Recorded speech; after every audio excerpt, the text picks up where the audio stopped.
say Blackpink? Yep.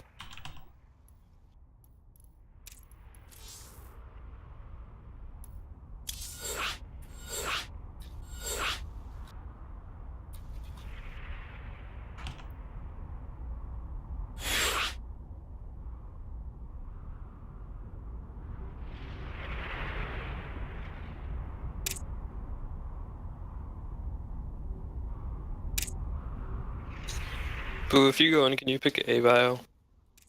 Sure. Thank you. That's reasonable. I didn't mean to invite the party. I might just invite you to the game, but whatever. You can the party too. Any other maps you hate, Rising? Eastwatch and Neon. I don't mind playing Eastwatch. Neon, it depends on the matchup. So Neon, I just don't know how to wall because I never played. it's a tricky wall. Oh, fair. I always mess it up. It's definitely like the Eastwatch and Neon are the two hardest walls in the pool. But yeah. Eastwatch is such a specific pylon placement. Like, Yeah, and you fucked it So up in hard. Block and Nexus. So just don't worry about it. I don't veto Eastwatch though, so I don't mind Eastwatch. I veto Neon, but I play Neon on a shit ton of like Clan Worship, so I like it too much. I still veto it because the games tend to go long. Yeah, why? Yeah. Join the game. a turtly ass map. Like my Eastwatch games are faster than my Neon games. It's like sure, why not?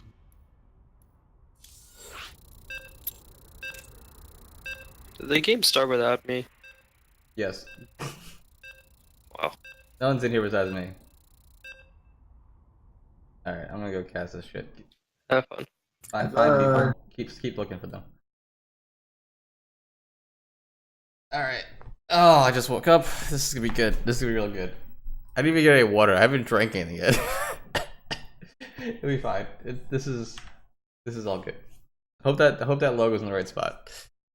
I didn't tweet any of this out. We'll do it in a second. Alright guys, what's up? How are you? How's your afternoon? How was GSL last night? Spoilers. I'm not gonna say anything because people haven't watched it probably. I didn't watch it either. I just found out who won. Alright, in the bottom left hand corner, playing for Team All Inspiration. We have the light blue, cyan colored pro wrestler. It's Exiled. And in the top right hand corner, playing for Forge Force Gaming, I believe that is. It is the Red Zerg Savage. So I got a little ZVP on Blackpink. Blackpink actually, I kind of like the map a lot, but it does turn into a lot of split map situations at least against Terran for me. I'm not 100% sure what's going on there. Oh, 1 second. Phone call. Do need to take this call.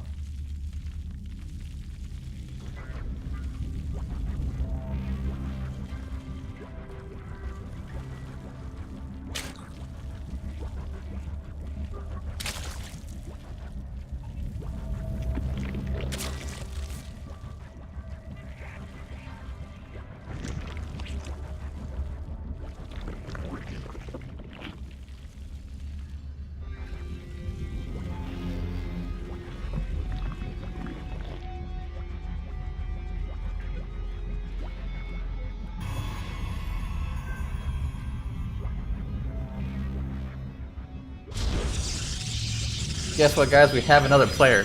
We did it. We found another player who's not terrible. And by terrible, I mean still pretty good.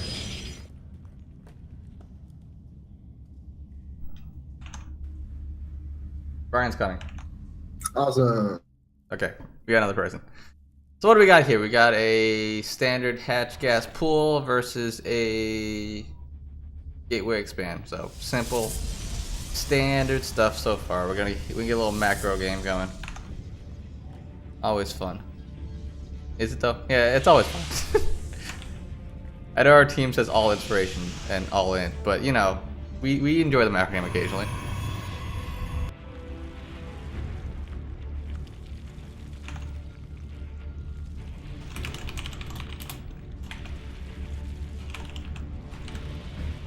It kind of goes a little behind here. I kind of just jumped on this like short notice, so I gotta figure out all these tweets and stuff. So give me a second here.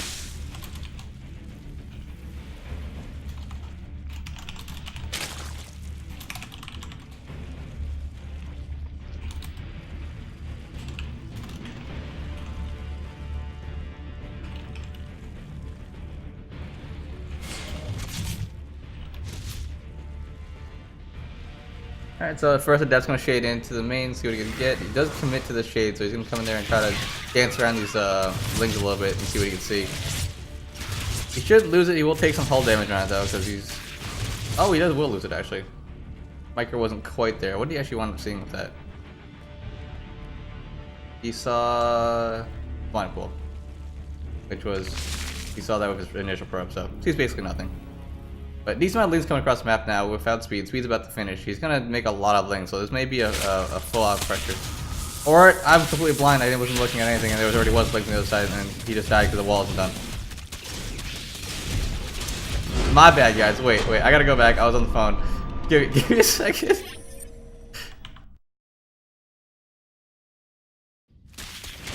When did these links get made? Oh, he went around the side with him with slow links. Fun. Okay, I get it. Sorry about that. Worst casting ever. Worst casting EU, worst casting NA. Oh, the Adept didn't make it in. Oh, he didn't make it back to the wall. Didn't pull the probes off the line. Yeah, that'll lit it. It's the full surround. Unfortunate. I was trying to make a tweet.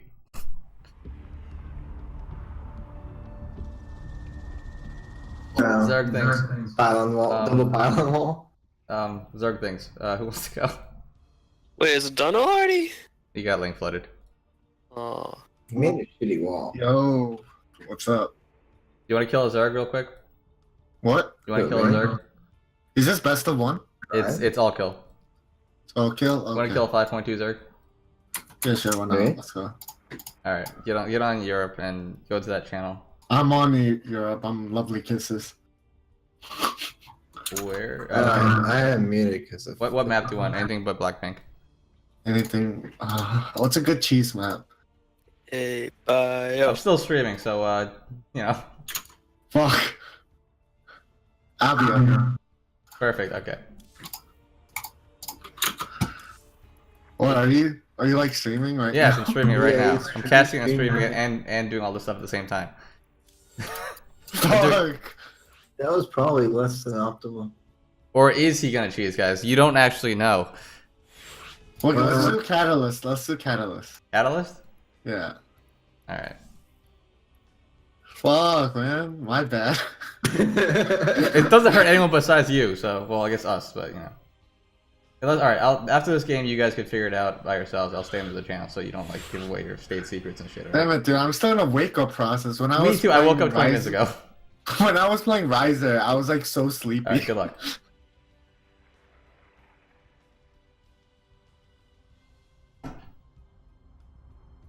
That game ended before I was able to make the tweet saying I was streaming it. Feels bad, man.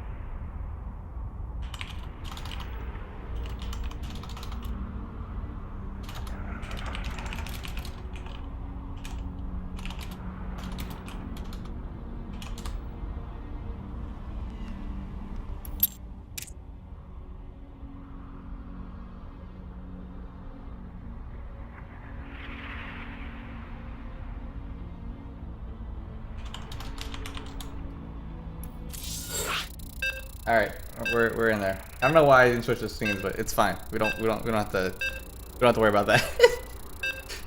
This is the most janky bootleg cast ever. I'm just like half asleep right now. I'm waking up just like, alright. Clan work, go.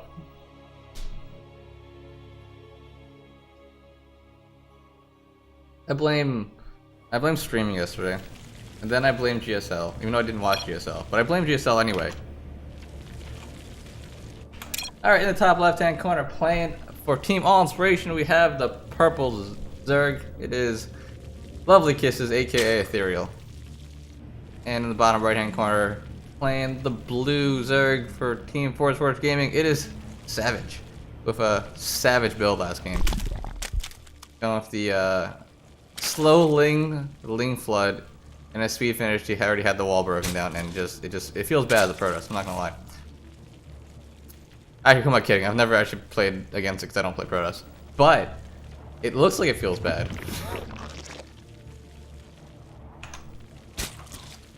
Don't worry, guys. This game will be much better. This cast will be much better this time.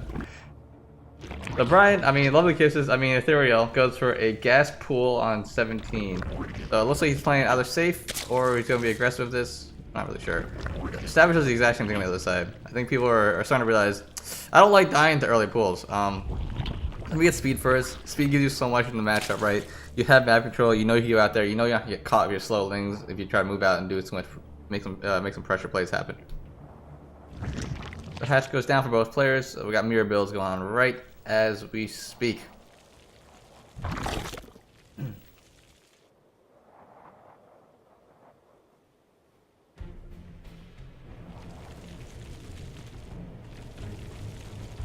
I like that. No, it's not. Okay, cool.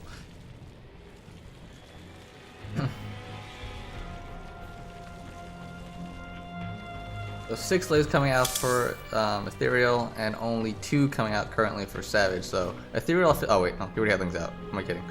Both players are going to come out and try to pressure these early lings. Probably, I assume this is actually to try to like snipe off like a quick third base or something like that, or do some damage onto it at least. But I think, yeah, Savage does spot these lings coming out for Ethereal and decides to come back and, play a little more defensively. Or, I'm just kidding, he's going to go out again anyway. So this might get a little awkward where lings aren't in the right spot. Nope, he's fooling me. He's fooling me here. He's going back with the lings.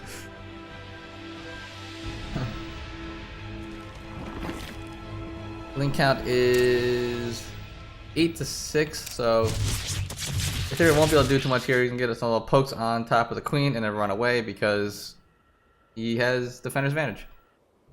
Speed should be finishing at about the exact same time for each player, so this won't be a catch here at all for Savage.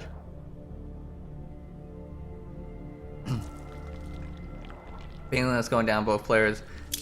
Savage's Baneliness is down a little bit earlier than Ethereal's is, so he maybe have a little bit of advantage in that sense, but most likely not because of the ling number and defensive advantage. So he won't really have a time to get over here and make too many Banelings on his side of the map. Speed actually is not quite done yet for Savage, so he has to stand here and fight. He does take a pretty good fight on the ramp here, getting the left surface area for those lings, but he does lose all those lings to the lings of Ethereal with that speed advantage. See, that's kind of what I was saying with ling speed. You can't go across the map without link speed unless you know exactly when the other player's link speed is. Like, if you know his link speed is going to be slower than yours, you can go out there and do whatever the hell you want. Because you know you could always retreat. But the fact that Savage went out there without completely knowing when his link speed was meant that he got caught without his link speed done and was able to get caught by Ethereal's link and had to fight, forced to fight, basically. A lot of links coming around the left-hand side here for Savage. Links coming around the right-hand side as well. Banelings are being spread out. Ooh, big hit there from Ethereal. Does take out a whole bunch of lanes, and this pressure basically is killed in that exact moment. Once he loses that momentum, there's really nothing he can do. He could try and come in and get his own big Bane hit, but it's 3 queens here are going to be pretty good at defending. Ling Bane Micro has been a pretty big strength for Ethereal from what I've seen. These 2 Banelings are going to come out here and try to snipe off these other Banelings. He does take a 2-for-2 trade, and also a 1 lane for 1 Baneling trade here on the left hand side as well, which is really nice for him. Nice trade there again. Oh, a 1-for-0 here. Ling is coming up into the main base to see what they get done, but there really isn't too much. He will have to fight this queen. Yeah, and these Lings are just not getting the damage they need to get done. They're just running around, mostly getting scouting at this point. And the Ling Bane fight definitely goes heavily into Ethereal's favor. Roach Warren coming down for Savage. Is there a Roach Horn down already for Ethereal? No Roach Horn yet. So he's gonna commit to doing some more pressure with this lane main. He did win that initial fight, so he does feel like, hey, I am in a pretty good advantageous point here, so I want to go there and pressure him, make some lings, make him make some drones, and see if I can get some damage in. Take a favorable advantage here again with these lings that are just being spawned. Bane's gonna come into the main base and take out another 4 lings as well. Get some drones here at the natural as well. Pressure is not letting up here from Ethereal. He does take a 3rd base and a lair though, and Roach Warren, Evo Chamber coming up now. So very good position here for the purple Zerg. Pressure not letting up. Like this entire time, I don't think Savage has been able to make like any banelings whatsoever. I mean, any drones whatsoever. He's been making roaches. He's been making lings. He's just trying to live. Just trying to live his life, man. That's all. Just trying to live his life. Natural completely empty. The first roaches are out here for Savage. That usually means that the pressure's over, but I don't think the roaches are here in the numbers he needs to actually defend all these lings. The banelings will be doing a pretty good job of zoning out the lings from getting surrounded on top of these roaches, but once those banelings go down, the lings are just gonna jump right on top of the roaches and get some quicker trades. But the queens here and now the roaches are in decent amount of numbers, so the lings can't really do anything, and he's gonna have to head home. Ethereal, it is.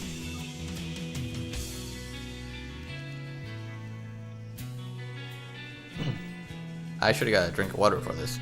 Throat's already going. Alright, so after all that, what do we got? We have Ethereal in a very favorable position, 37 harvesters to 22.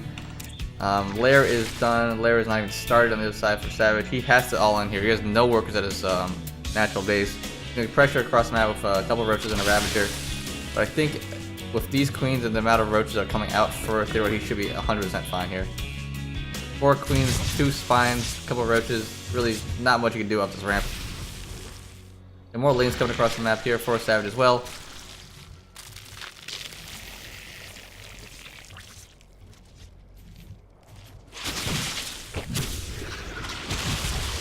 The Ravager Bile is going to hit that spine color, but the transfuses are there. A couple of good hits on the roaches though. Ooh, these queens might get caught out a little bit off the creep. Gonna lose 1 queen. Did a Ling drop into the main? Oh, is it just Ling run by? He actually pulls his entire army back to defend that, but did he lose too many workers there? Not too many. Oh, he only lost 1 there actually. Pretty good micro there from Ethereal. But this amount of roaches, this amount of Lings, without any more roach support, these Ravagers are just gonna get absolutely demolished, and there it is. Ethereal takes game 2, puts all inspiration on the board.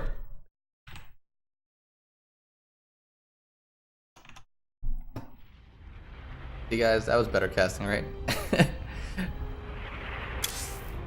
Alright, I'm gonna go get a drink because my throat is already going. I'll be right back while we wait for the next player.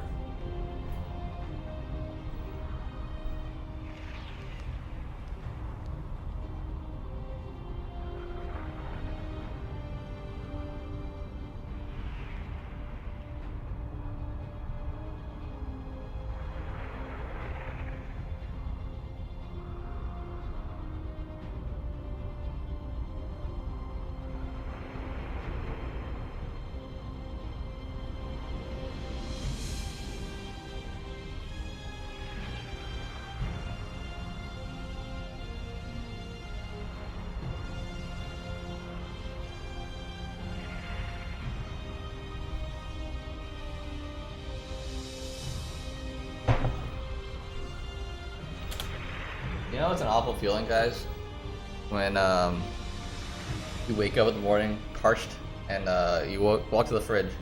I realized, oh, I didn't fill up the Brita flips last night, so I have this much water.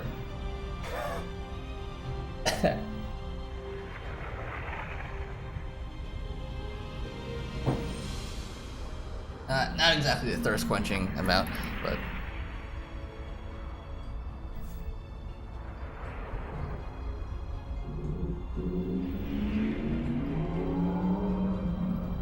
Yeah, we are 1-1 in this best of 7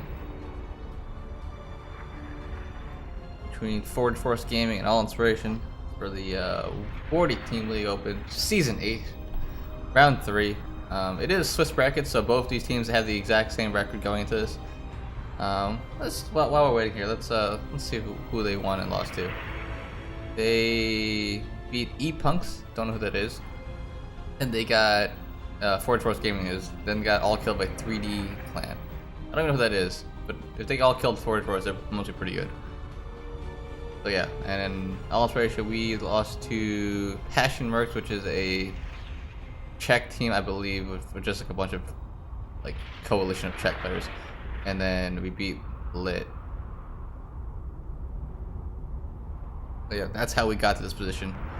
Kind of middle of the pack. It's cool. It's Swiss format, so like you always play people who are supposed to be around your level.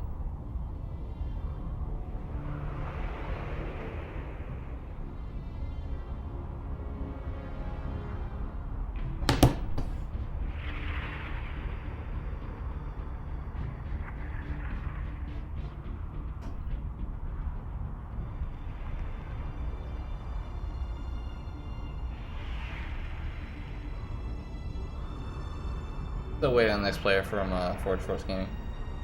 Faux Fog.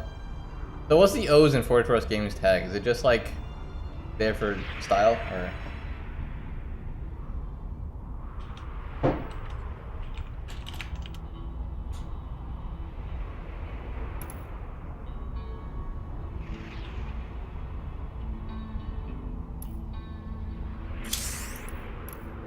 Daff. Is it Daff or Daffy?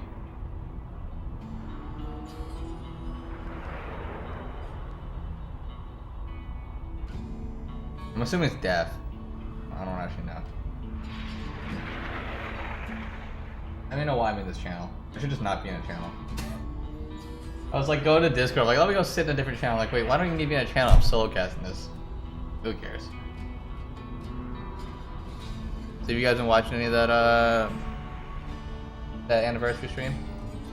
I woke up this morning, turned it on, and saw a 1v1 on Steps of War with a Spinecrawler Rush, and I thought, man, this brings me back.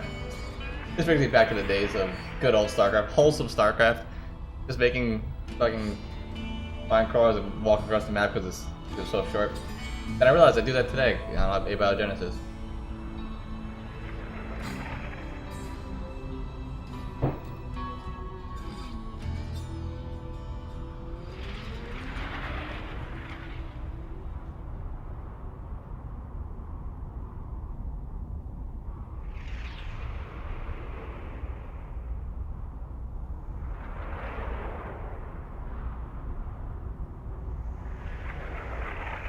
What's the Rise E?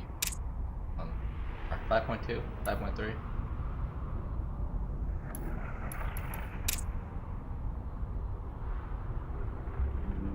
Oh, he's got 1 win, 4 losses. Feels bad, right? Feels bad.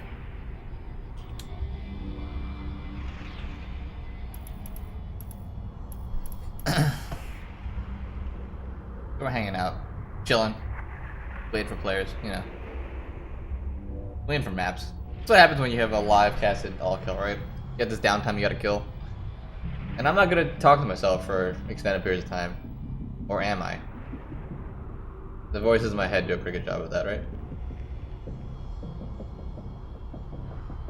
You just start spamming nonsense into, like, when you solo stream for a long time, you just start talking to yourself and finding ways to like make yourself seem entertaining while you're talking to nobody.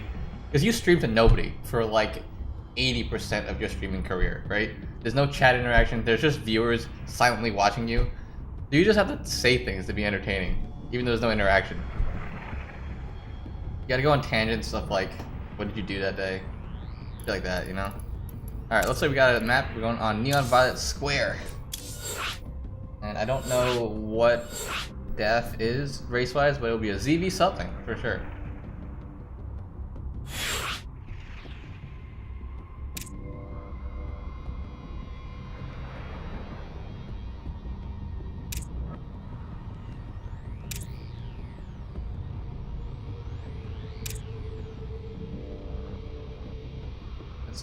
Let's take a look. He is a 4.92 Masters 1 player. Alright, let's see how he does here. And he is a Terran. Alright, cool. But oh god damn. I swear to God, my game must be glitched because I can't actually invite people.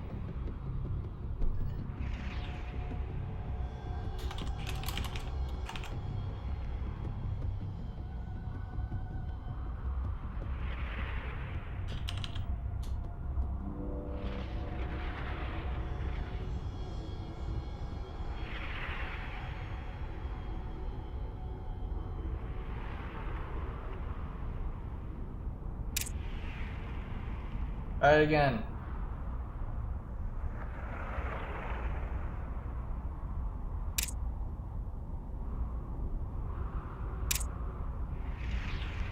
I feel like I have this issue more often than not now, where people can't join the lobbies, and I can't figure out why. Gotcha. That's what I thought. That's what I thought FOG was, and I realized FFG probably was taken, so they had to add something in between. You're right. It's like how don't tell anybody, but the all in, the first L in all in is an I. Trade secrets, state secrets, man.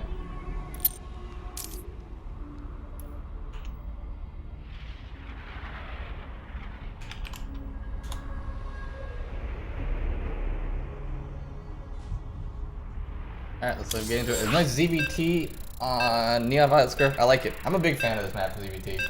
As is Zerg, because the middle is wide open. But there's also ways for Terran to get in there, right? Like on the left-hand side, or like on the by the third base. It's not a completely Zerg fair map and wide open. There's actually shit you can do. Terran. I don't remember my own hotkeys. Alright. So here we go. Neon Violet Square. In the top left-hand corner, playing for Forward Force Gaming, we have Daff. I believe it's Daff. If I'm mispronouncing it, someone in chat just tell me. And the bottom right-hand corner, playing for Team All Inspiration, we have the Red Zerg. It is Ethereal. Also known as Lovely Kisses, apparently. Also known as... I feel like he has other names that I can't think of right now, but there are more.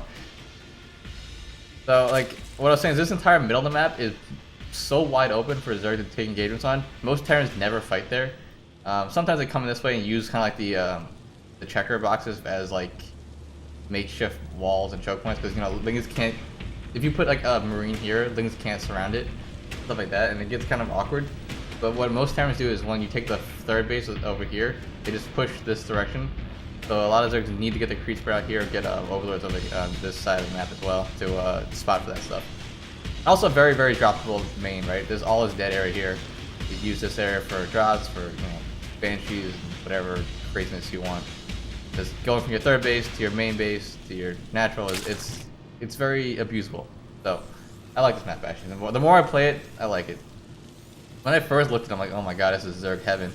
Is that open middle, but not quite. Not quite Zerg heaven. So we have a pretty standard opening here again from Ethereal, going for the hatch gas pool. And Daff comes over and spots the hatchery going down, so he's like, you know what, that's all the information I needed to see. I see the hatchery, I'm gonna go back home. I'll wait for my Reaper to come out and spot anything extra. Just wanted to make sure he wasn't getting one base or anything, alright? You know, no Ravager all-ins, stuff like that. Oh, this is a very, very long rush at this map, so like, Ravager all-ins, I don't know. I've made it work, but it's iffy. Alright, so reactor going down onto the barracks immediately. I'm assuming a... Oh, actually, it doesn't have that much gas, so no factory coming off after this immediately, but see what he decides to do with that reactor.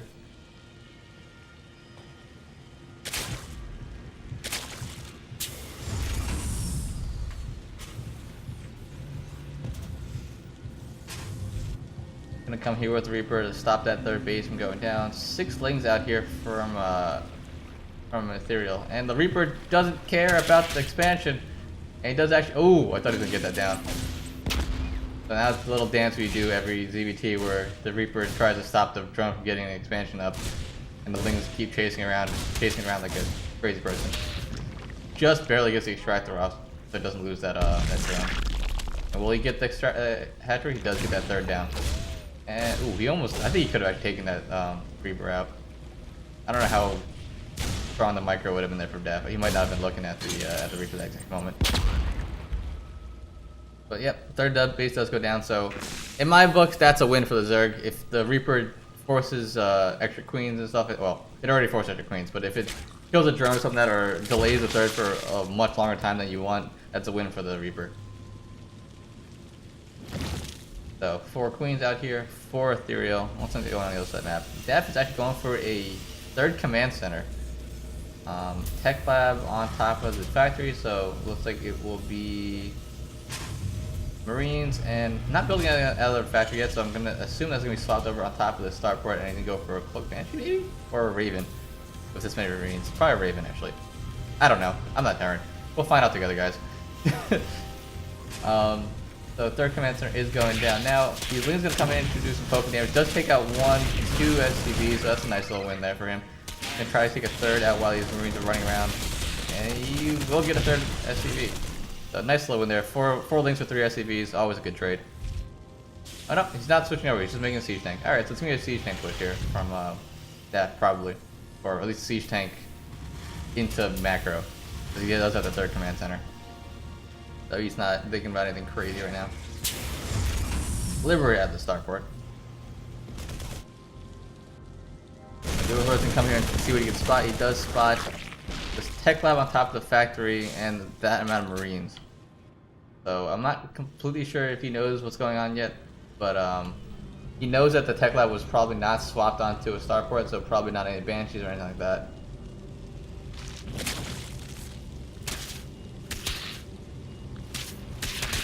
Ling's gonna actually finally take out the Reaper that was just being annoying. What did he spot that? He probably just spotted Lings and Queens, right? Nothing too much.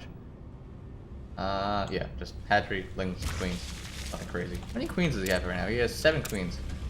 Good amount. I like that. Like, versus Terran, I make so many Queens for drop defense because Queens OP at anti-air, right?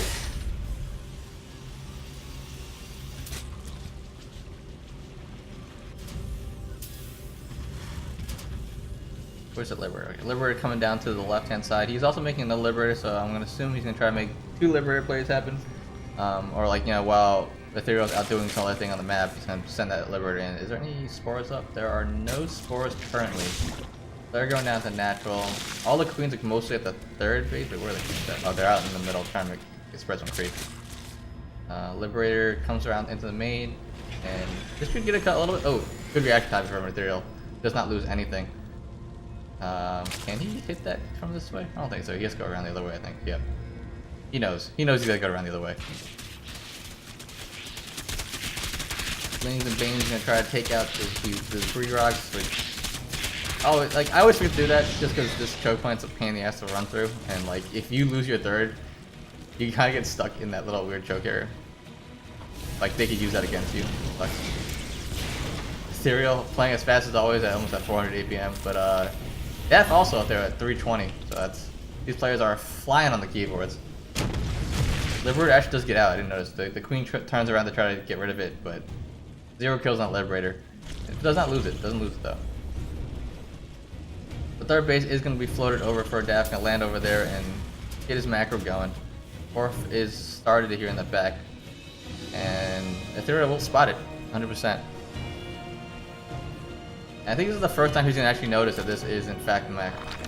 Because he saw all those Marines at the beginning, it kind of probably threw him off to think, oh, it's probably like bio-based. But he goes in here and we'll see that there are actually 4 factories, 5 factories going down. So he's going to have to switch up his game plan here. Hydra then is on the way, so Ling Bane Hydra is going to be the method of the composition for now.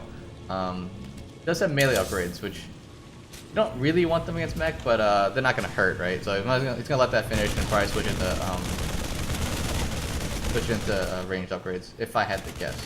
Seeing this many factories going down.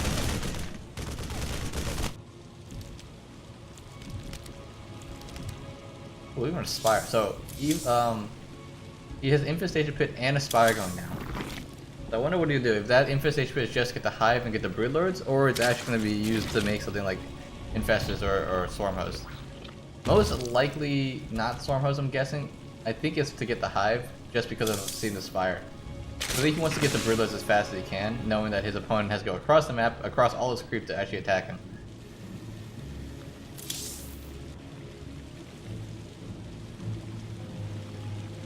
Yeah, pretty passive game so far. We have a total of 5 units killed completely, 3 of them being, or 5 units killed and 11 units killed, 3 of them being workers, so pretty passive here. But that's a decent siege tank marine push coming on the right hand side. I don't know if Ethereal's has spotted this yet, but he has so much creep spread out here to the northeast side of the map that he should be able to see it. He might get a position on the 4th base here, but I think he's turning back around. I think, did he see the creep and decided, nah, I'm not going onto that creep yet. He went to the debris and saw the creep there. I'm like, nah, we don't need that. So I think he was gonna try to break through that debris and saw that there was creep there and knew that no, this is a bad idea. That is a hell of a lot of siege tanks out here for death.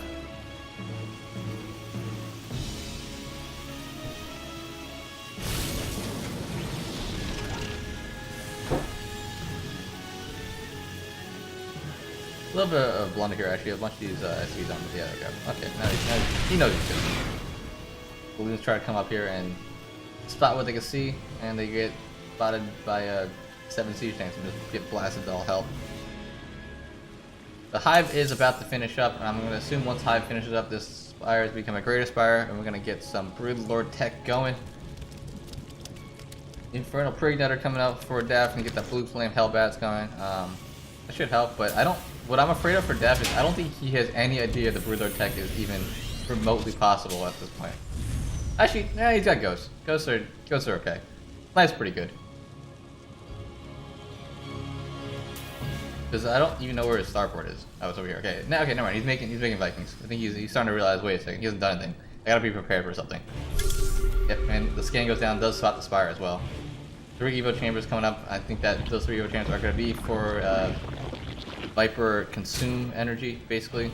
Just gobble up that health for energy. So 6 base going down the top right hand corner for the Ethereal. He's absolutely fine playing this passive, right?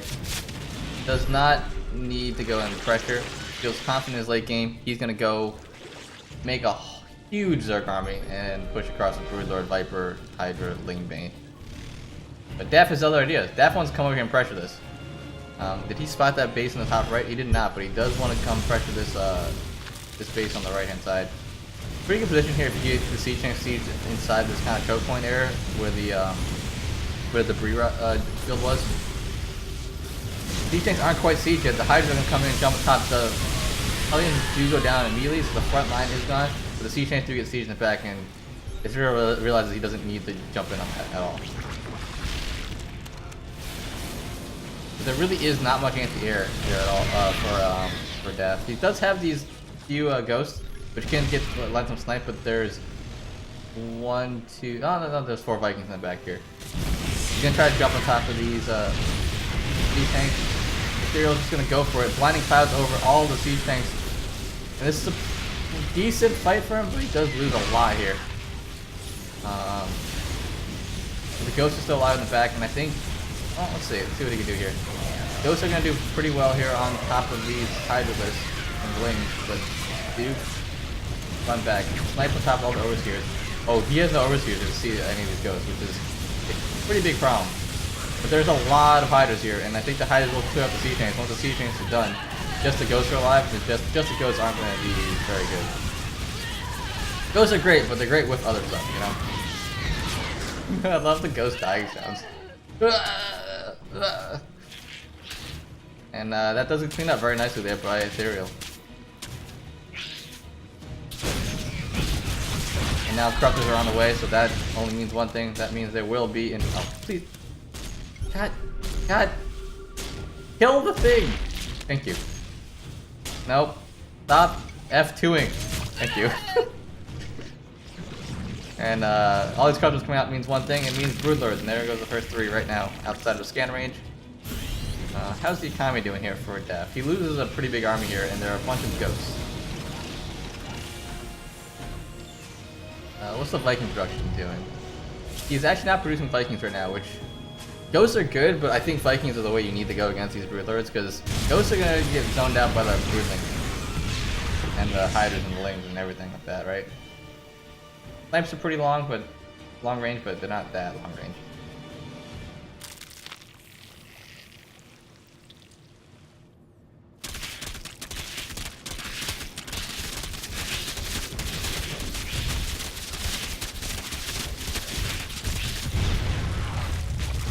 And so it looks like Ethereal will go on and try to pressure this Planetary Fortress at the fifth base of Daft. Corruptors are coming here, and there is no anti-air yet, so he's gonna just start shelling away at his own base with that corruption ability. Some nice damage on there to begin with. Snipes are gonna go off on all these corruptors, but he does eventually get the base down. Was that CJ attacking the Ling that was attacking it, which was doing the splash damage, or was he actually attacking it? It almost looked like he was actually attacking the Planetary. Broodlords are going to try to get the Ghosts are going to try to get those snipes up on the Broodlords, but not really too much. Not no overcommitment here from Ethereal. He knows the position he's in. He knows he doesn't need to do anything crazy here. Does he know about any other bases though? Like has he scouted this gold area? I think he knows that no way with that army he traded out that gold would be taken. Catches some laser, and as I said, he's going to go for that gold and try to check it. And I don't think he knows about this, that he knows that there's no base there either.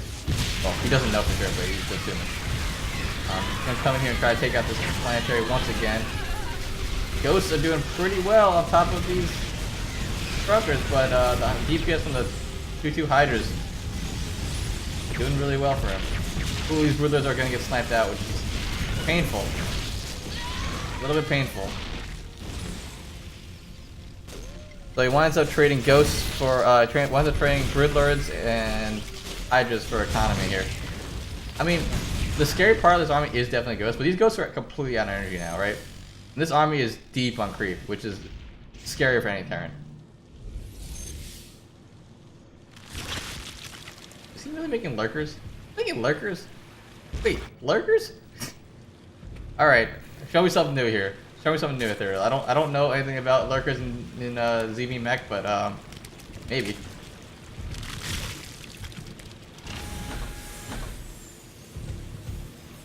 I guess Lurker Broodlord is a pretty ridiculous combination, right? Like you just sit the Lurkers underneath the Broodlords, so anything that tries to come in and kill the Broodlords get killed by the Lurkers.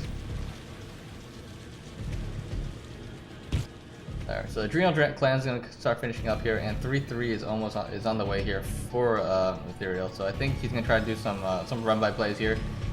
3-3 Adrenal Clan Lings do kill SCVs very, very quickly. So if he gets like 8 Lings into this middle line, it's just gone. It's just absolutely gone.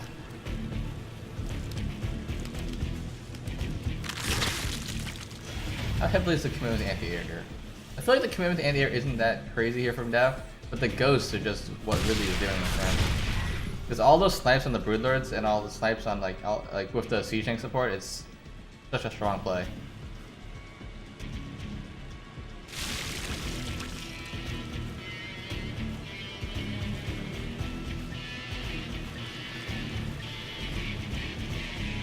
I'm really curious to see how this lurker play goes, because I've actually never seen lurkers versus. They're fast, right? Because he just burrow in there and just, I don't know. Because like I feel like siege tanks just outrange them, right? Like unless you like jump on top of them, like legitimately on top of the siege tanks. Main's gonna come in onto that base here and gonna kill some workers. There's so many ghosts here. Like this army is just getting shredded.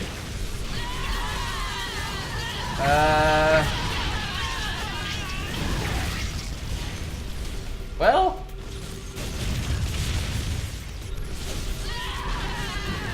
just walk into the lurkers, I guess.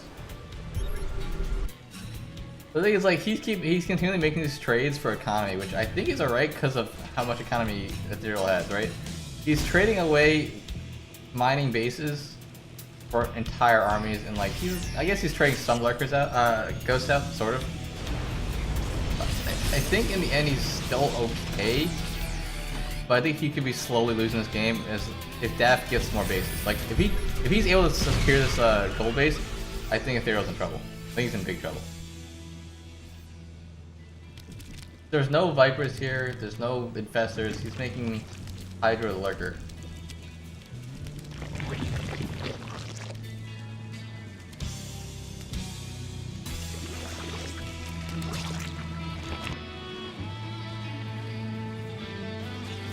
But taking another base on the bottom right, so we're gonna have split map chaos going on.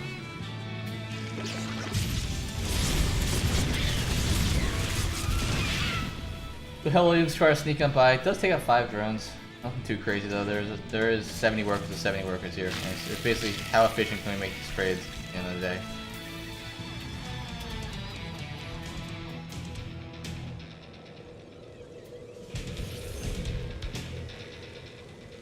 Let's spot that ghost though. Overseers are gonna be on the way and pop that ghost real quick. Are there nukes out yet? I feel like there should be nukes soon. He does have 1 nuke in there. I think that's what that number means, right? Or no? Or is it? I don't know. I would like to see him run around like Daff running around with ghosts and start nuking places. It'd be really cool.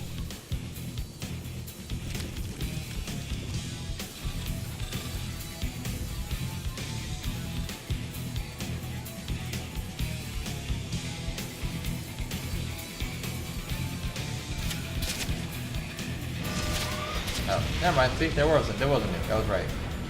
Where's that ghost even? Oh, he's back here. Does he see it? I don't even know if he knows where it is.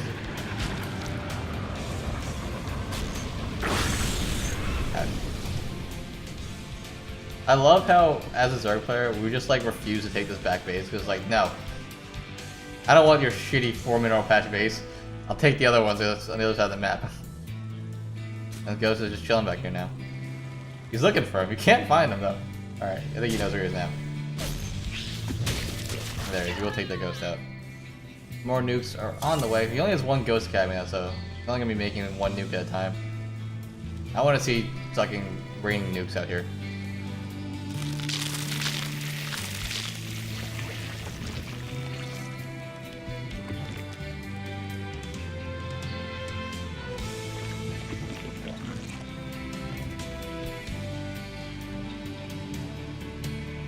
Yeah, see, like I was saying, this once he got this planetary situated on the gold base, this is gonna be rough, and he's gonna make a bunch of orbitals here. So sooner or later, he's gonna start throwing away workers and just like pure mules, man. Just the hammer will be dropped. The mule hammer will be dropped.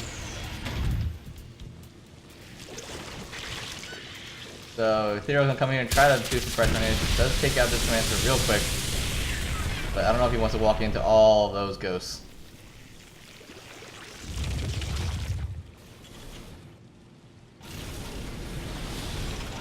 I do think Broodlords are the right call here. I'm not 100% sure, but I feel like Broodlords are the call.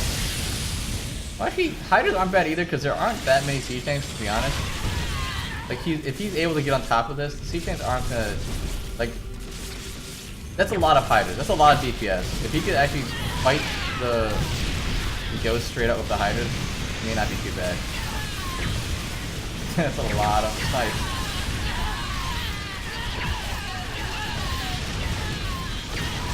A lot of ghosts dying, but not the greatest trade. Thors stay alive. The Broodlords can't really retreat now. And Daft pushes him back. This is a scary army for Terran. It's super efficient. Ghost snipes, Thors, siege tanks. The only thing I can think of is he needs to add Vipers into this. Oh, maybe Neural. That'd be cool. Just Neural the Thors. Nah, but Ghosts are pretty good against Infestors. I don't know. This is okay. So this is also the late game Terran army that I can't beat either. I just don't know what the answers are. It sort of reminds me of well, I was gonna say it reminds me of like Mara vs Dark, but I realized Mara was mostly Raven Ghost. Raven Ghost is terrifying. Like this army can be beat. He's got to find the right composition to do it, right? He needs to find a way to get efficient trades, Ethereal that is, on top of these armies. Because like I think,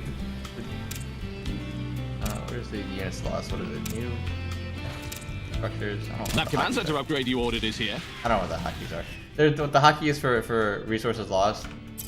Like, he's killed so much shit. I don't see resources lost, not. I think army, but I'll find it later. Nuke onto this fresh base. I don't know if Ethereal sees it. He has so many places he has to check. Ouch. 15 drones down. Like, he has to check every single base. Really good harassment here from Daft. Does take out another couple drones down at the bottom. Down to 58 workers now from Ethereal.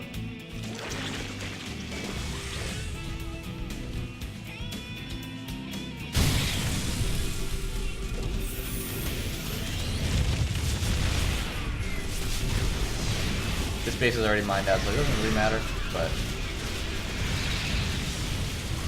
he's gonna try to deny some mine down here at the below ground base.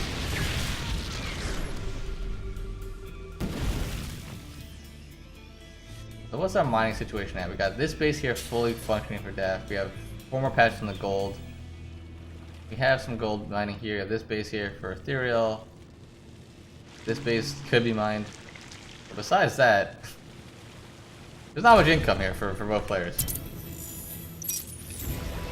Ethereal has the gas income though. So this is gonna be a nice run, right? The army's a little bit out of position here over on the left hand side, so these lings are all gonna go down, I think. I mean, these works are all gonna go down. The Ghost can come in here and try to snipe out all these Hydras. All these lurkers. This could be a nice fight here for Ethereal. He's gonna kind of get a wrap around all these stores. Out of the range of these siege tanks. The siege tanks aren't even helping in this fight. But holy crap, Ghost!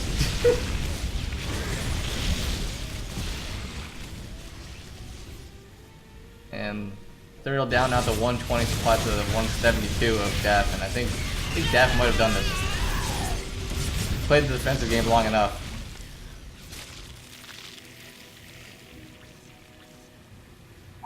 Maybe. He did lose a mining base though.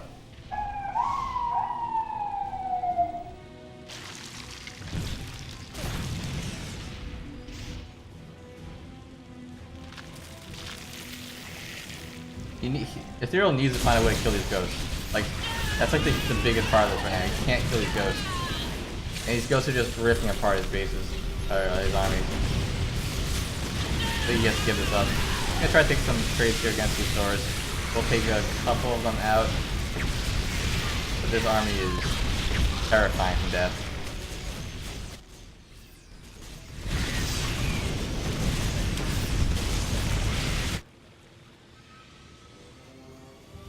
Like, if Ethereal finds a way to trade out this army, or actually kill this army, he could win this game. Because there is like no mining left, right? There's... Yeah, he's way ahead in the income. He just needs to find a way to trade out this army. And I don't know if he's able to do that. Just too efficient, right?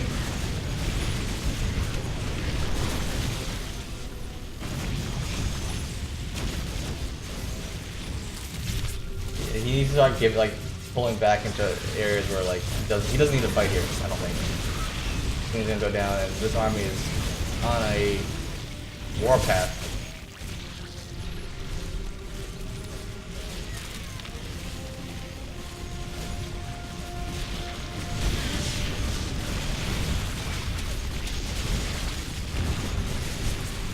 Gonna get one more shot here. And if you get the Banes on top, if you get the Banes on top of the Ghost, a major chance. But these Thors are just standing so strong. This big lineman for death, and there it is. He does take the game in a crazy 28-minute long macro game, and brings up Forge Force 2-1. Whew. Crazy. That's a fucking crazy game.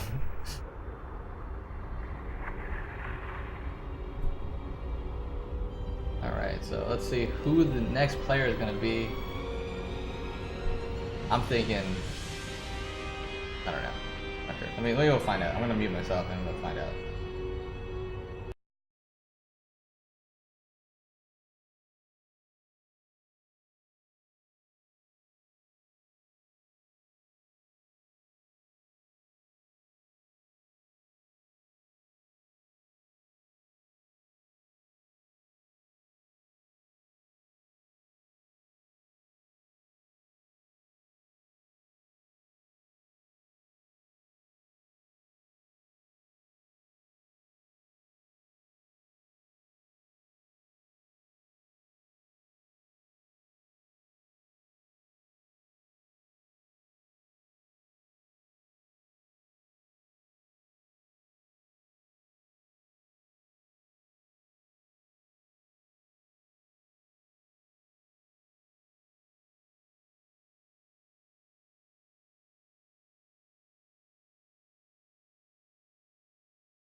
We have Drumhead coming up against what's his name?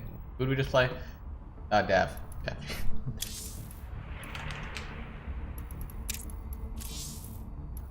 We go on Eastwatch.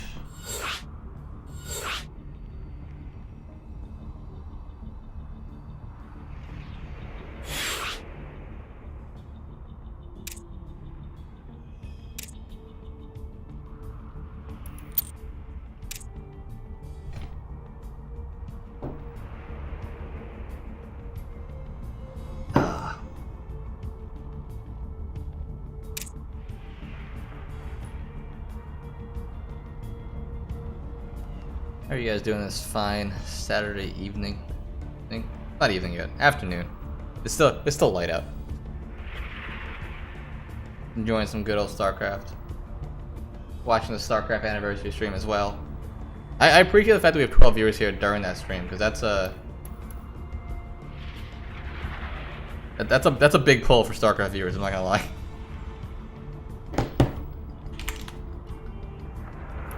I didn't mean to type it there. Whatever, it's fine. Alright, so we got 2-1 for Forge Force Gaming versus All In.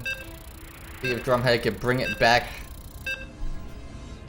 on Eastwatch. A little PVT action, which means I have no idea what's going on.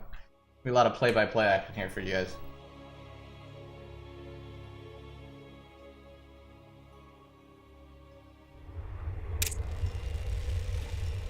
Alright, so in the top right-hand corner, taking a ridiculously long Mech versus Zerg game. Mech Ghost, I guess. It is Forge Force Gaming Death. And in the bottom left-hand corner, playing for Team All Inspiration, trying to bring this game, bring the series back to tide. It is Drumhead. Playing. I don't know, I feel like Drumhead's always orange. Does he do it on purpose? Probably does it on purpose. Funny, him and Doom both play orange.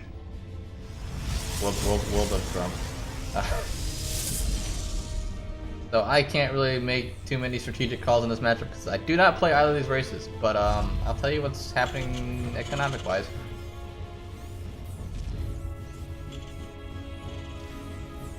I'll just be like fucking Joe Buck and just say what's happening. That's a home run to left field. That means the Yankees are winning because they have one more run. Thanks, Joe Buck. I appreciate it. Good job. I'm glad I got you to cast the fucking playoffs. Sorry, a little salty. Probe and SU will meet in the middle of the map. Walk on by because you're like, hey, how you doing? What's up, Bob? Come here often? Yeah. Just doing a normal scouting thing.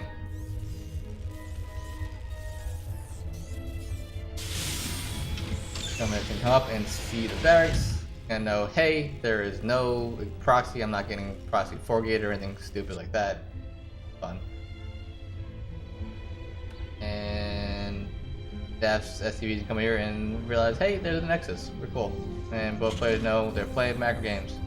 Although this SCV is going off on a bit of a tangent here. He's hiding.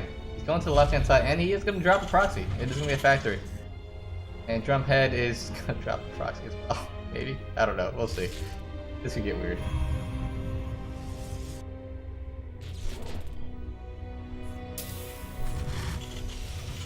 I guess he sees the gas, right? He sees the gas timing. If you go gas first, you expect something... Well, I don't know. There's no reason for Drum to think that the factory is not inside the base, right?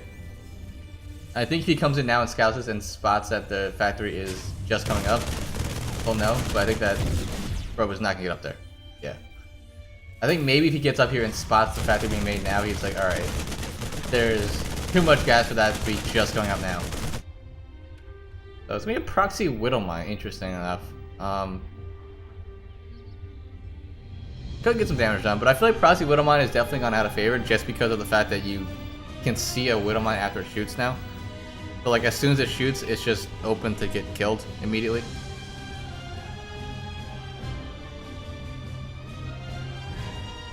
We'll see. Oh, Cyclone too. Okay, so Cyclone, Hellion, Widowmine. This is this could be pretty strong. You definitely come here and see what you can see. He sees double gas, he sees the single factory, and I think Drumhead in his head is starting to realize, wait a second, there should be more stuff here. Because with that much gas, he should definitely see a, that's not a wall. That's awkward. Alright. And now, yeah, this Adept's gonna go out and try to find out where this proxy is. He needs to know what kind of brand of proxy it is in order to deal with it.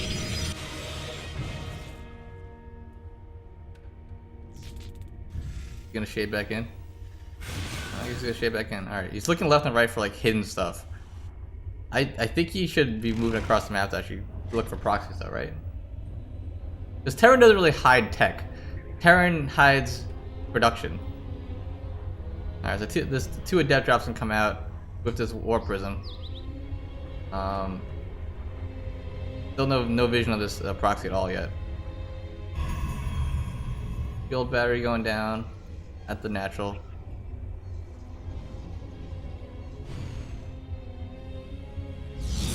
Let's see how much these Adepts can do, because there really isn't much here for Daft to defend. So I think these Adepts can get a lot of damage in if he does this correctly, but like this army coming across the map is terrifying.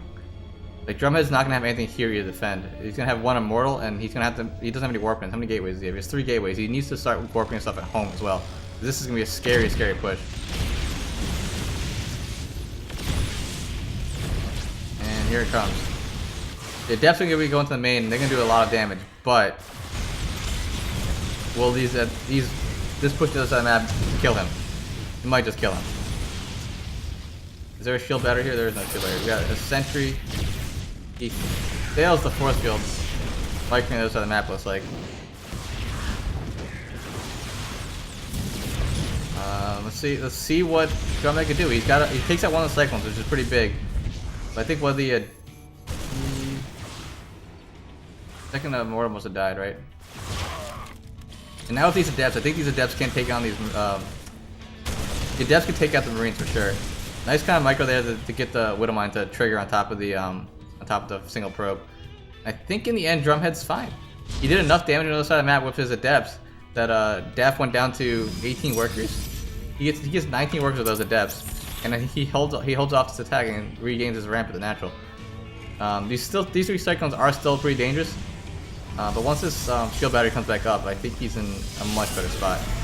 I would like to see another shield battery actually, because they're cheap and helps them not die.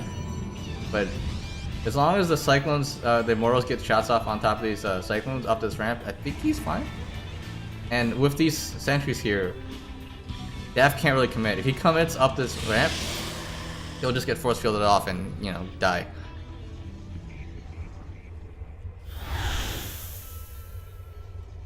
So it looks like Drumhead has to go back across the map, realizing this pressure is now officially over.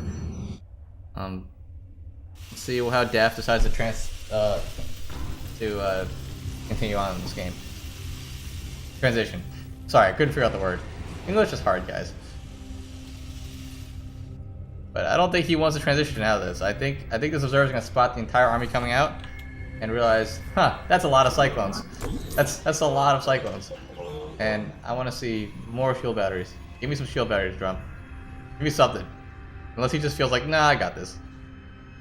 He's pulling the boys too. This is gonna be, okay, there's some more shield batteries. 4 shield batteries, 3 shield batteries coming up. More sentries. I like the sentry play a lot because there's no medevacs with this, so he can't jump up on top at all. And he's gonna come back home with this Warp Prism because he's like, you know what, I need this. He kind of fails the force field a little bit, but it's fine because it's just sentry. It's just SCVs. Server goes down, but shield batteries are about to come up. Force field's cut off of some of the cyclones. 2 of the cyclones back aren't firing, which is a pretty good fight here for Drummond. I think Drummond's 100% fine here. Daft does tap out. Drummond takes the game. A nice defense there. 2-2 for all inspiration. 2-2 all inspiration for Forge Force. Sorry. It's not for all inspiration, it's 2-2 in general.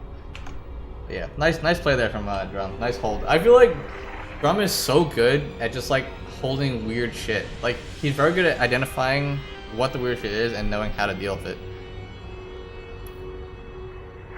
So we are going into game number 5 here. Who is the next player coming out for Forward Force?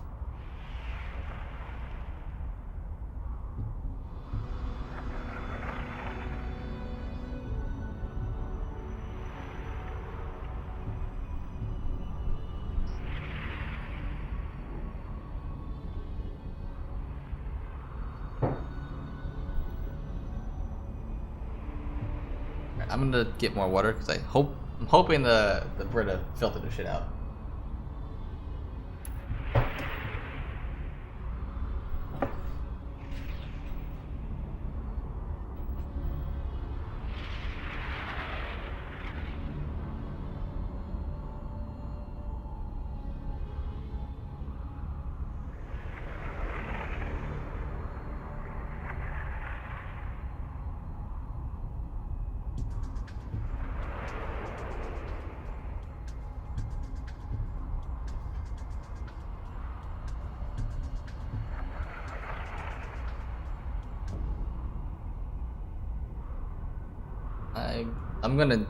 I'm so excited for this to end so I can go eat.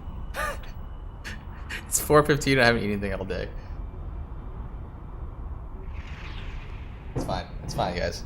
I'm sustaining off of pure passion. It's okay.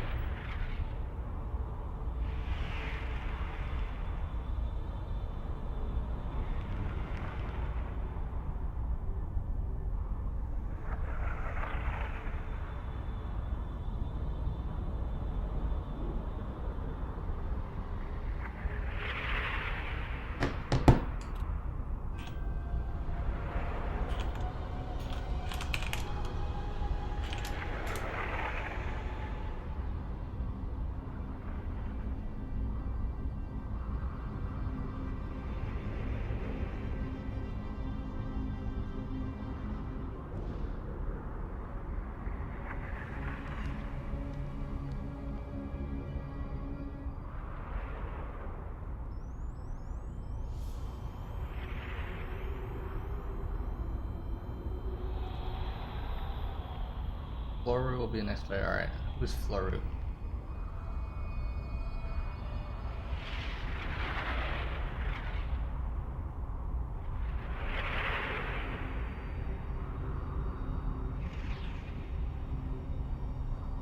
Can't spell. I'm trying to like text right now and I can't spell things. Okay. Yeah. Alright. So, got a tie series here, boys. Not bad. Not bad. I forgot what the next map's gonna be. I think what we have left. We have A-Bio, A-Bio, Acid Plant, and then something else. Oh, Backwater. So we'll see what happens here.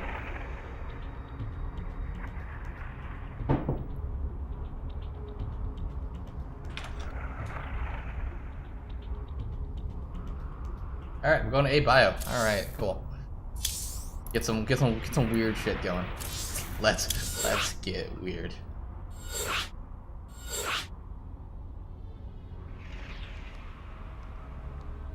Where is he?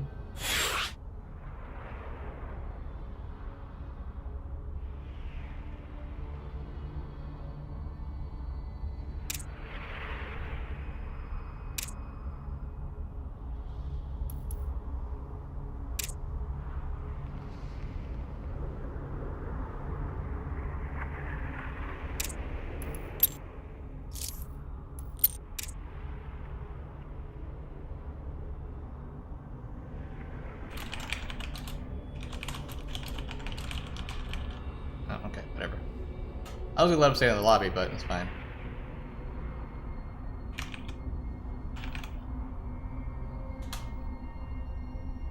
Alright, we're gonna get PvP on A-Bio. I like it. Good, I love casting PvPs because I just kind of like yell at things.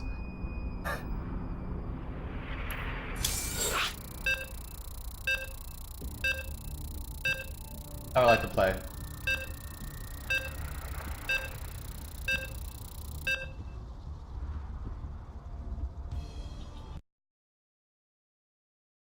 That's how I like to cast.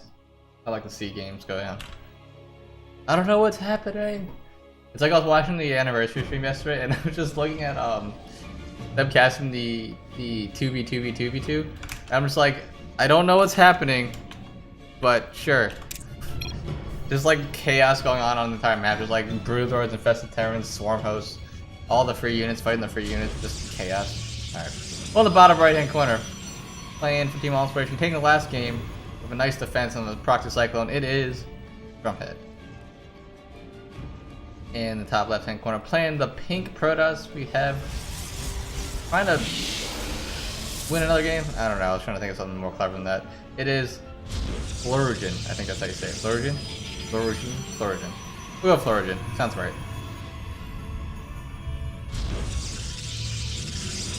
So when I said I didn't understand PvT, I really don't understand PvP. So I'm just gonna let this play out and kind of just enjoy the game of you guys.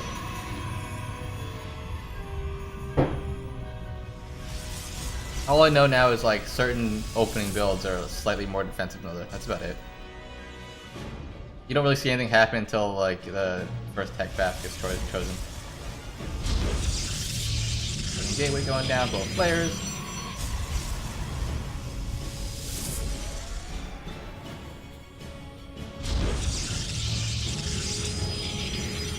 It's best of 7. We saw that.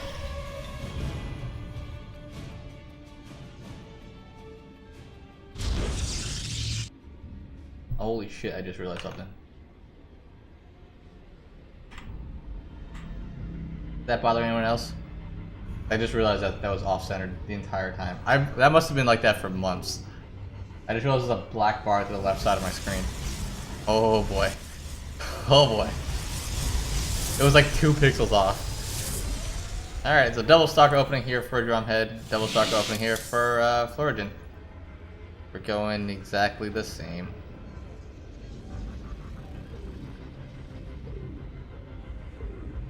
Drumhead's gonna come out here and scout for proxies, or he's gonna hide something. I don't know. We'll find out soon enough. I think he might be hiding something.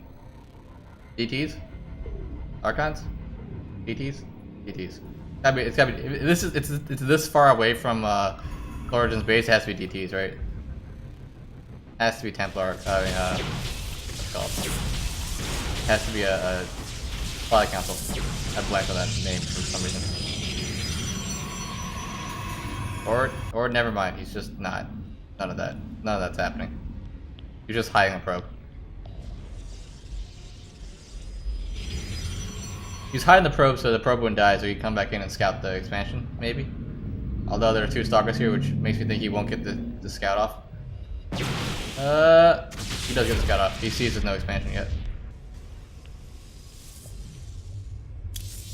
The Robo Facility coming out for Drum. What does he got? Florigen on the other side. He has another gateway. So this, or is it tech? Oh, there's a tech.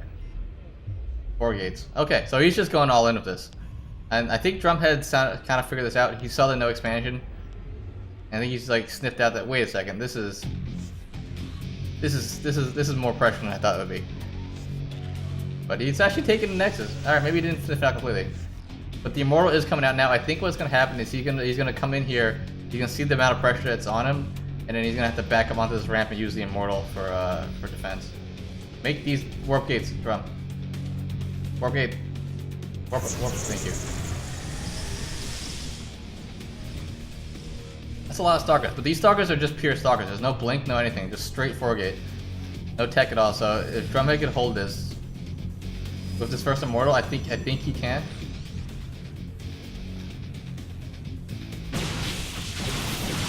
Oh, he's losing sentries though. Can't lose sentries that early. Fortunately, it wasn't great. He wanted to sandwich out one of the stalkers, but he wasn't able to get it. Where's the Immortal?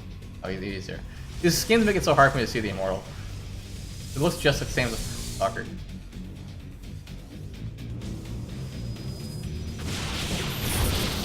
Nice force there, try to sandwich out one of the stalkers. Doesn't quite get it though. I think Drum has probably figured out the level of pressure that's happening now. Oh, maybe not. He made a Warp Prism. Never mind. He doesn't know yet. He needs to make another Immortal. Shield battery. What? Do you make a shield battery with the... Oh. Oh, that's fucking dope. I I didn't realize that was happening. Like, how do you build that? The pylon went down. I realized War Prism gives the power zone. But I think Florian's deciding, nope, I'm not walking into that many Immortals and Sentries. This is a bad idea. Unless Drum just felt so confident holding that like he's like, you know what? I don't need another Immortal. I can make a War Prism real quick. What is with this slow warp grid? I thought he's connected to the Nexus. Oh, the pylon isn't next to the Nexus? I don't know. But wait, why was that a slow warp grid? I'm confused. I thought that adept next to the Nexus should have been a fast warping. Unless it was a fast warping and it just looked slow. I don't know. Maybe it was fast. Drummond's gonna try to move across the map here. He does spot the proxy, so no more backstabs here for Florian. Doesn't want to waste time trying to kill his gateway, he's just gonna keep moving. A little bit of scary at the moment here. The warping almost goes down. Oh, force field, so huge force field here. Catch like 3 or 4 of the stalkers. Or catch 2 of the stalkers. Almost 3 of the stalkers.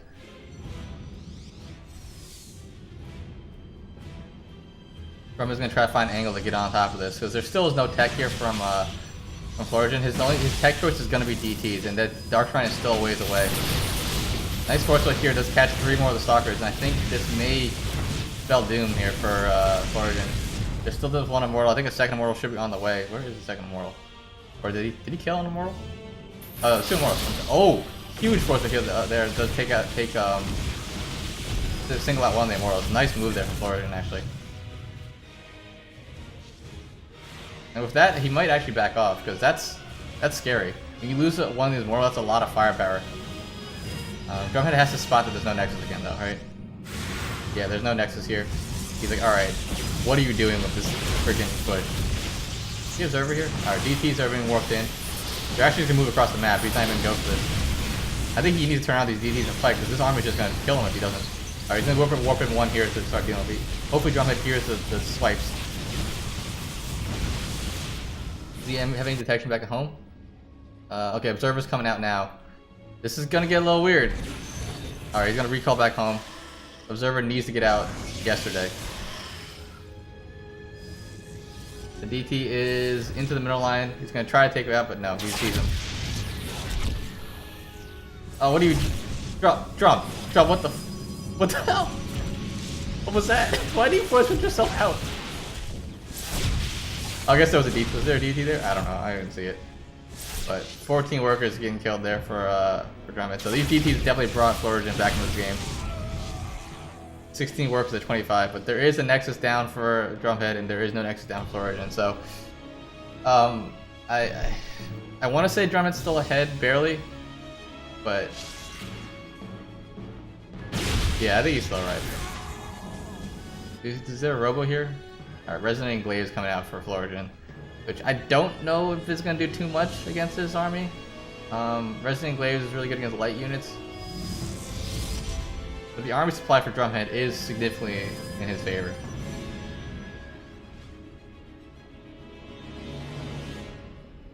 So he needs to find an angle on this for sure. If he can find an angle onto this army and like just whip this Observer, I think he just has too much firepower.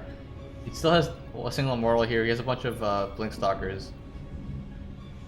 And this War Prism is going to come around and try to do a backstab while he attacks into this.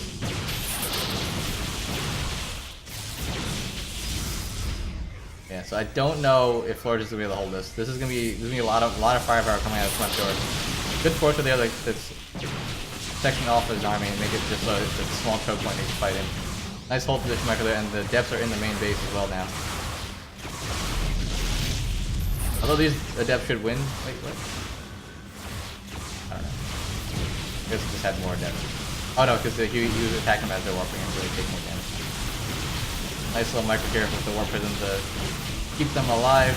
The Mortal's still alive in the back and still hammering away at Florian's units. And I think this should do it. The adepts finally go down the main, but pros are being pulled off the natural of Florian. And I think Drumhead's got enough. Yeah, there it is. Drumhead takes it. The score goes to 3-2, puts it to the final match here for Forge Force.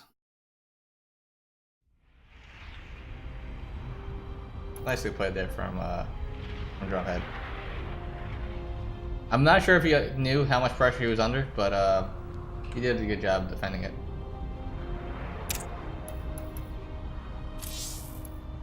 Alright, so we got one more game possibly here on the series. What is the map left? It is Backwater. Oh no, it's Backwater or Backwater or Acid, right?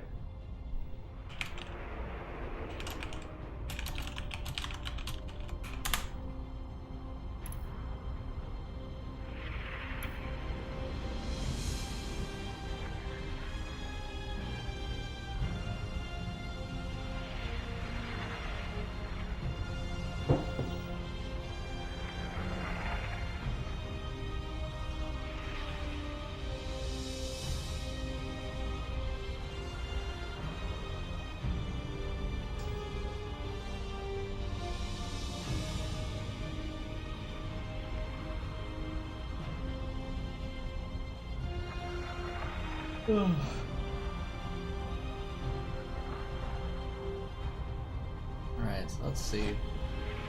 I'm assuming the last player is going to be Razor Blaster here. He's in the channel, and he is a 6.0 K Terran player.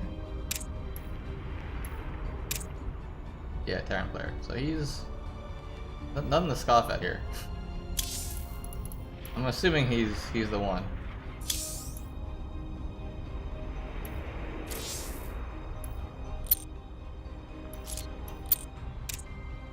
Four-time GM or a lot of time GM. 7-time GM. A lot of time GM, you know.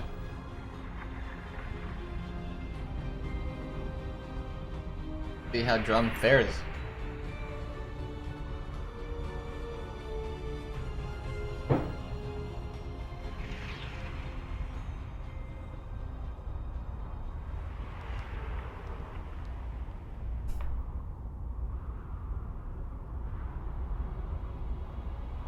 I wonder. Man, Backwater and S-Plat are both okay maps, honestly, versus Terran. Or in TVP, I think. I don't think any of them are crazy imbalanced. Honestly, the map pool is pretty good right now. Outside of the weirdness that is A-Bio, right?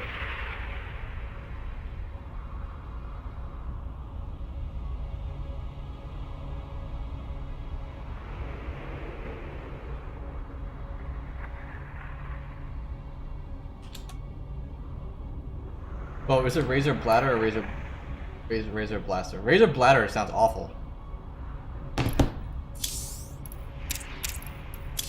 Razor Bladder sounds painful. I guess it's not bladder because it's 1D, but like cutting up your bladder. I don't know.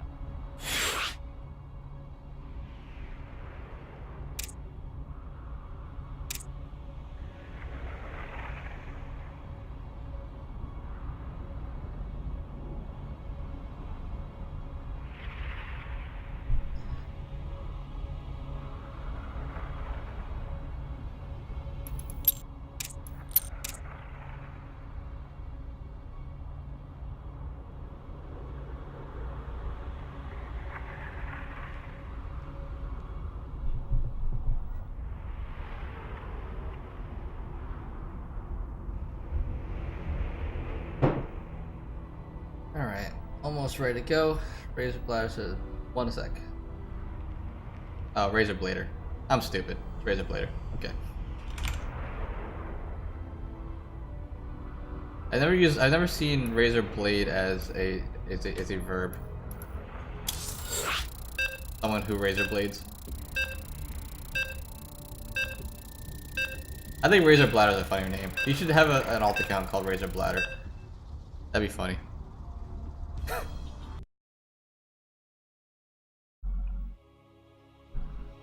Razor Blader.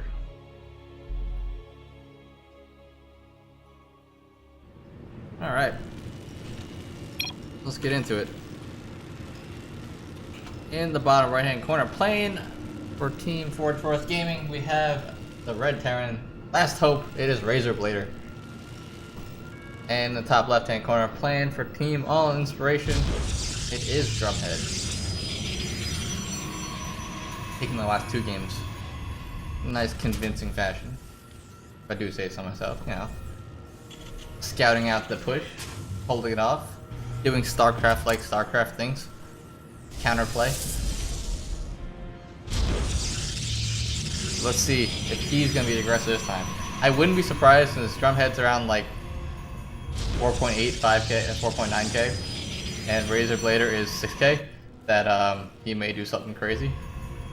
But we'll see.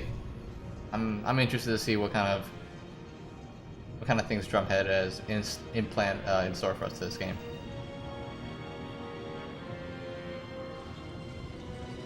I know his best matchup used to be PvZ. I think it's switched up to now being PvP. I don't know what his PvP is though. I'm not 100% sure. But he's gonna come up here and scout out the normal scouting stuff. Comes barracks. Scouts at the gas timing. This SCV is doing a weird kind of path to just like avoid the probe, I guess. Maybe scout for proxies into itself.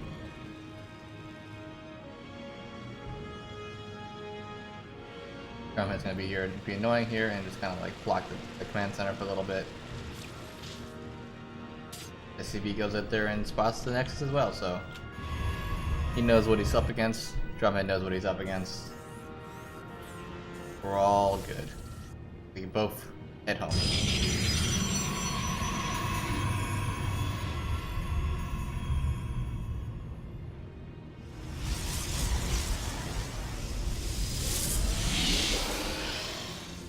First adept being chronoed out with a nice supply block, actually. Okay, never mind. It's finishing up. I was like, where's that pylon? Factory going down for a Razor Blader. Second gas as well, and a reactor. So let's see what Razor Blader decides to do with this. I wonder if he's gonna swap this off or just make a bunch of Marines. Making Marines, okay. I have seen people actually go Hellions in PvT like a little bit recently. TVP a little recently, because like if you get in there, you kind of just kill all the probes, right? Like everything Protoss has is slow. It's like attacking Zerg with Hellions, but the Lings aren't fast. All right, so Widowmine. A little Widowmine Marine defense here from Razor Blader. Starport on the way. That's that map. Rebel facility done, and Gateway coming up for Drumhead. Razor Blader thinking just what I was thinking. Hey, what about a proxy? Actually, no. What he's thinking is an Oracle here. This is actually here the spot for any Oracle moving down this way and coming across. But in fact, the 2 adepts coming across in the middle of the map. But he's gonna run into a whole bunch of Marines. Adepts are pretty good, but not that good, you know?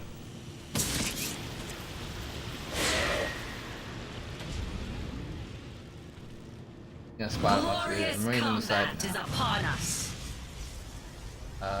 Reaper gets in there and sees, what does he see?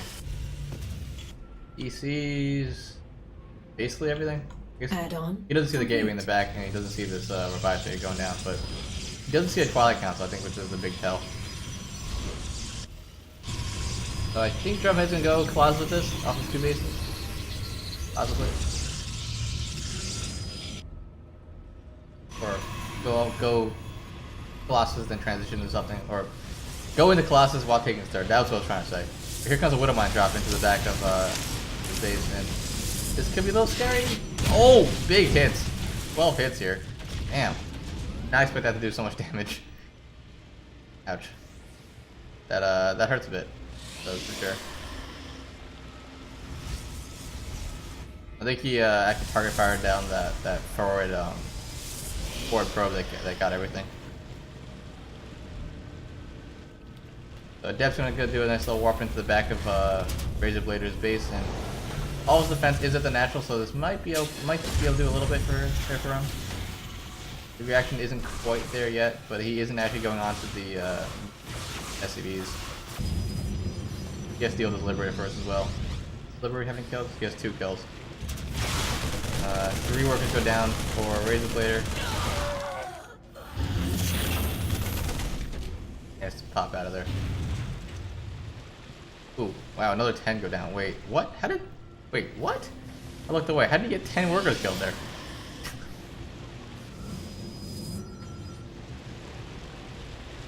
Did he like send all of his pros back in and they all died? Or what just happened? It was 2 a second ago. Alright, I might rewind this game to see what happened there, because I'm actually not sure.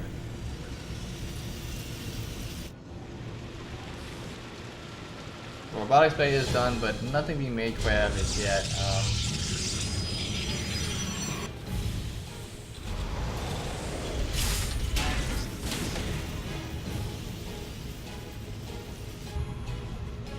Drumhead's kind of just sitting here trying to contemplate the rest of his life. Like, what do I do against this?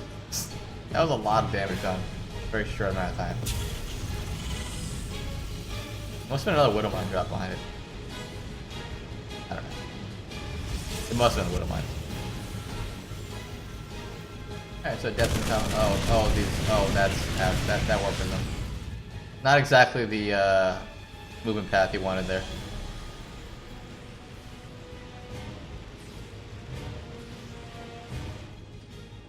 Yeah, this medevac is coming back without any Widow Mines, so I'm assuming the Widow Mines got the damage in. I had to guess.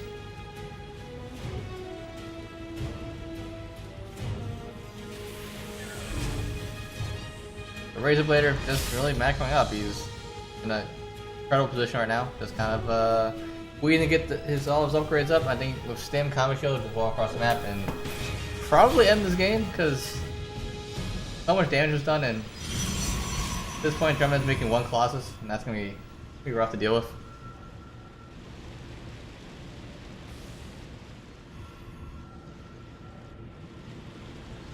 Stim's finishing up, and here goes the army. That is quite the army coming across the map. Not gonna lie.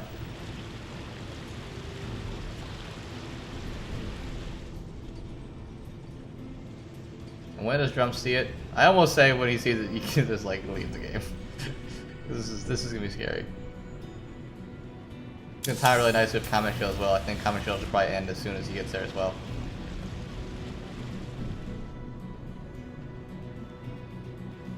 Comet Shield, Marines, Beach Tanks.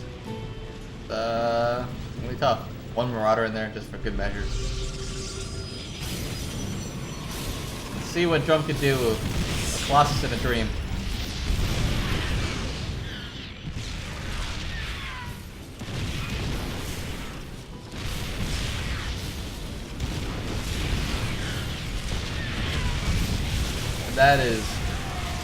That is too much stuff.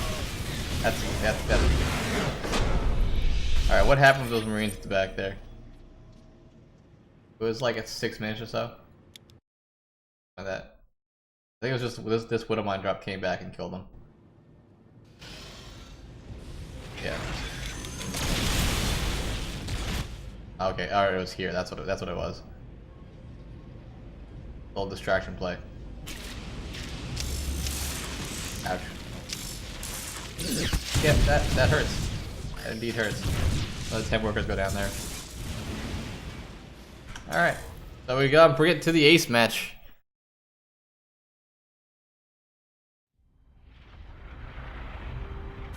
And the last map will be Backwater, I believe. Right?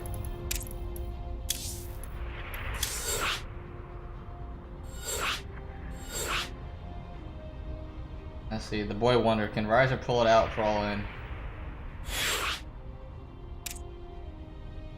Drumhead, I'm gonna say Drumhead had quite a showing today though.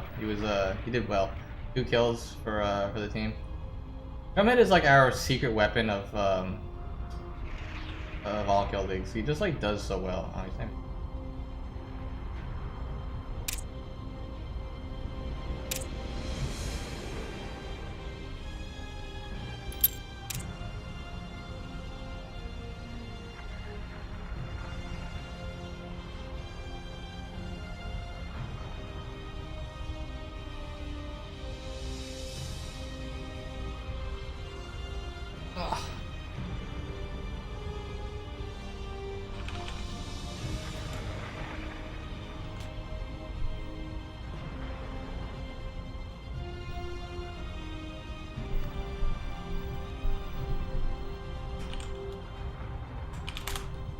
get into it.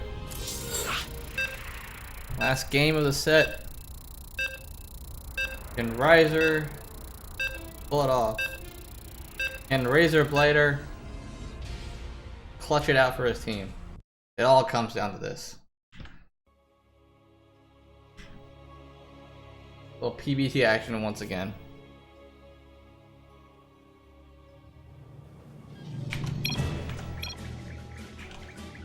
Alright, in the bottom right hand corner, playing for Team All Inspiration, we have the purple Protoss. It is Riser. Boy Wonder. And in the top left hand corner, playing the red Terran, trying to clutch it out for his team as well, it is Razor Blader.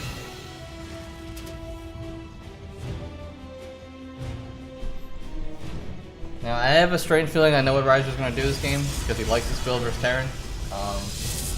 But we'll see what happens. I am going to guess he goes Blink DPs. But we're going to find out together, because he may change his mind. Or Razor Blader may change his mind for him. He may do something else.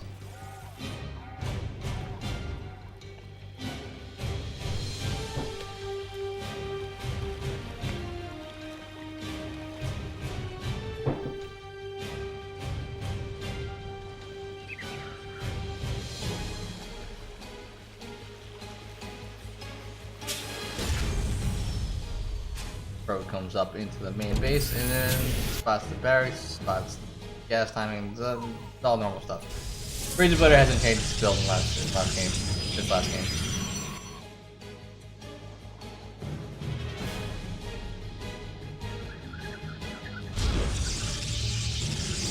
Riser is actually playing today, indeed he is.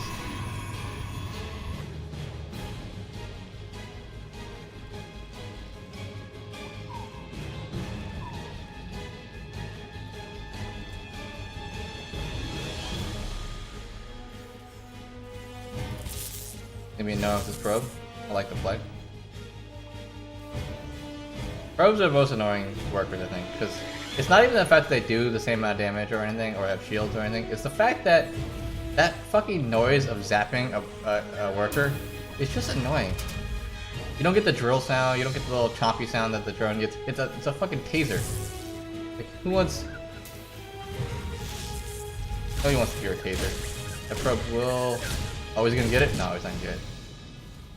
Razor Blader too good for that. He knows how to do that whole position, whatever thing with SCVs, like pull him off the work and come back.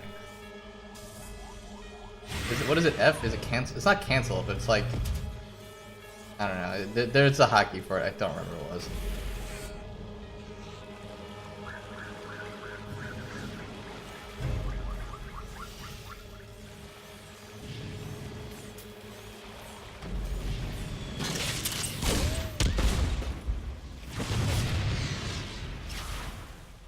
He even gets... Wow, this Adept... That probe is the most MVP probe ever. Because that probe did enough damage to that worker that he was able to for this Adept to one-shot the worker. What a champion, really. Although this Adept may just die to the Reaper. Go to the grass! Go to the grass! No. So, small win there for Riser. He's able to slow down the command center for like a split second. And like I was saying, here comes Dark Shrine. I forgot who made this build first. I don't actually remember. Like, was it Nightmare? Was it Nightmare's DT build, or is it like a change for... I don't know, for the new meta? I do think Nightmare did DT builds first in GSL before anyone else though. But this specific one, I don't know what who did it. This is Riser. It's a Riser special, possibly. And I think also seeing that last game, Riser's gonna be very happy with it because he saw Razor Blader went with siege tanks, and siege tanks aren't great against blink DTs from what I've learned. But he did build the what you call it at the front. He built the missile turret at the front, so we'll see what he decides to do here.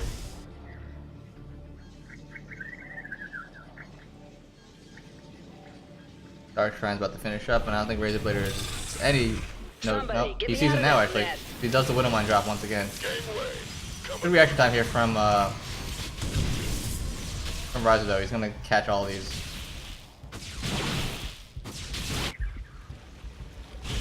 Yeah, so no damage here from the mine drop. Very nicely played there from Razor. Perfect reaction time. And he even loses Razor Blader even loses all the mines as well. So game's going a little bit better this time for the pro player. DT's gonna be dropped into the main base. There is just a turret here. Gonna get a couple workers killed. He's going for these greens as well. Start working on some of these add-ons. And Riser's not looking at it, he has to deal with the Liberator on the other side of the map. Liberator will go down for a Stalker, I think.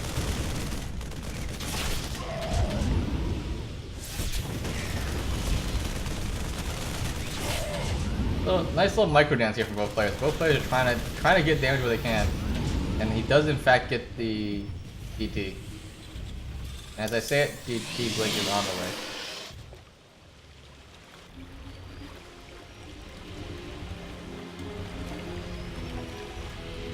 So not a bad. Both players did some damage to each other, but pretty even, I would say. Fires ahead a little bit in workers, but that's just because of Chrono Boost and, you know, mules and stuff.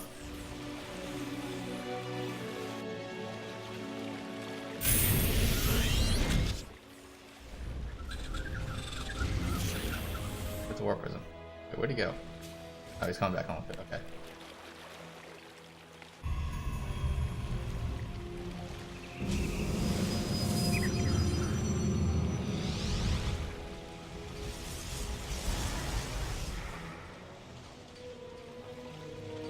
Here comes 6 DTs and Blink.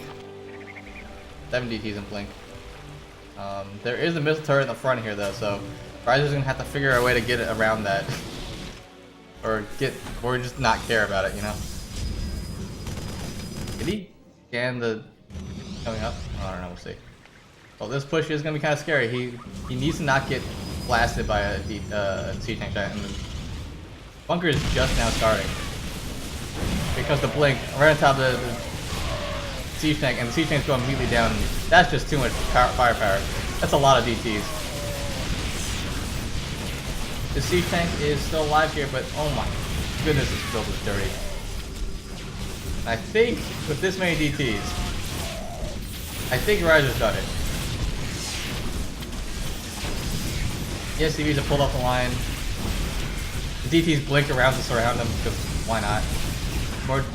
More DTs being made, or Zealots being made, and I think being on top of the production, I think this is gonna do it. And there it is, GG. Razor Blader has to tap out. Riser takes the game and the series for all inspiration, 4-3. That build is so silly sometimes, but yeah, that happened. Cool. So, guys, thanks for watching. It was a blast to castle this. Replay all these games for you.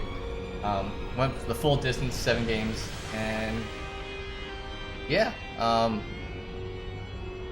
Thanks for watching, guys. You should go tune into the StarCraft 20 stream, or really any StarCraft stream. Just keep watching StarCraft. I'll host on. Who do you got? Wow, Nation Wars is also going on? Man, this is... Wait, I had 12 viewers during Nation Wars and the StarCraft stream? Oh man, guys, this is too much for me. Too much for me.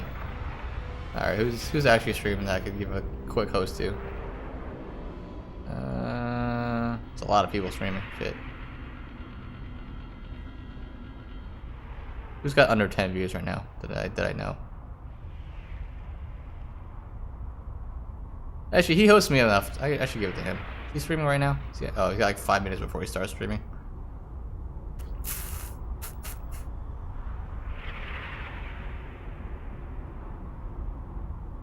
Oh, he's got 30 seconds on the stream to start. Fuck it, we'll do it. We'll do it anyway. Oh, the host will have him after 2 minutes anyway, so that's fine. Alright, I'll see you guys later. Thanks for watching. I'm gonna get some food because I'm really hungry.